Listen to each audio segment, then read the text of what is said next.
আসসালামু আলাইকুম। আজকে আপনাদের সাথে কিভাবে ঝরঝরে সবজি পোলাও রান্না করতে হবে সেই রেসিপিটা শেয়ার করব। আশা করছি ইনশাআল্লাহ ভালো লাগবে। ভালো লাগলে অবশ্যই ভিডিওটা ১ম এ যার টাইমলাইনে শেয়ার করে দিবেন যেন আ রেসিপিটা তৈরি করার সময় একটু দেখে নিতে পারেন। এতে করে আপনাদের সুবিধা হবে। তো ১ম এ একটা পরিষ্কার প্যান বসিয়ে এতে ২ টেবিল চামচ সয়াবিন তেল এড করে দিয়েছি। আর একটা ধুয়ে রাখা আগের থেকে তেজপাতা আর ছোট্ট একটা দারচিনি স্টিক দিয়েছি।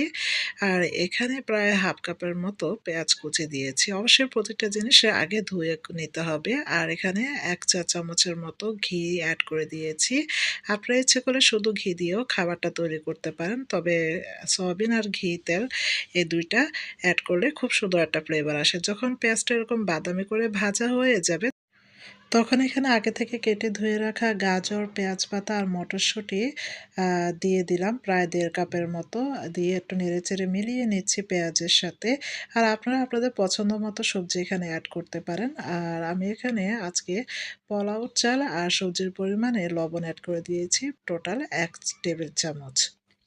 লবণটা দিয়ে মিলিয়ে নিয়ে ঢাকা দিয়ে চুলার মিডিয়াম ফ্লেমে রান্না করে নিব প্রায় ৪-৫ মিনিটের মতো। এই তো ৪-৫ মিনিট পর ঢাকাটা তুলে নিলাম আর এর মাঝেও আমি ২-১ বার নেড়েচেড়ে দিয়েছি। তো এই তো সবজিটা ভাজা, ভাজা হয়ে গিয়েছে, কাঁচা স্মেল চলে গিয়েছে। তখন আমি আগে থেকে এখানে পোলাও চাল ২ কাপ পরিমাণে ধুয়ে ভালো করে স্ট্রেনারে পানি ঝরিয়ে নিয়েছি। সেটা এখানে সবজির সাথে এড করে দিলাম। সবজির সাথে পোলাও চালটা দিয়ে ভালো করে নেড়েচেড়ে মিলিয়ে নিব। আর এই পর্যায়ে চুলার ফ্লেম কিন্তু মিডিয়াম লোতে থাকবে। আর খুব সুন্দরে ভাজা, ভাজা করে নিতে হবে। আর আমি এখানে ৪-৫ টা কাঁচামরিচ আগে থেকে ধুয়ে হালকা একটু চিড়ে নিয়েছি। সেটা এখানে এড করে দিলাম ঝালের পরিমাণে। আর যখন ভাজা, ভাজা হয়ে যাবে আমি এখানে আগে থেকে গরম পানি করে রাখা আমি ২ কাপ পরিমাণে চাল নিয়েছি আর এর দ্বিগুণ পরিমাণ ৪ কাপ সেম ওই কাপে মেপে আমি এখানে পানি এড করেছি। চালের দ্বিগুণ পরিমাণে যে কাপে মাপবেন বা যে পাত্রে মাপবেন তার দ্বিগুণ দিতে হবে। তো পানিটা দিয়ে আমি নেড়েচেড়ে মিলিয়ে তারপর ঢাকা দিয়ে রান্না করে নেব চুলার মিডিয়াম ফ্লেমে। এই তো প্রায় ৫ মিনিট পর আমি ফিরে আসলাম, ঢাকা তুলে নিলাম। আর অলরেডি খুব সুন্দরই কিন্তু বলক এসে গিয়েছে।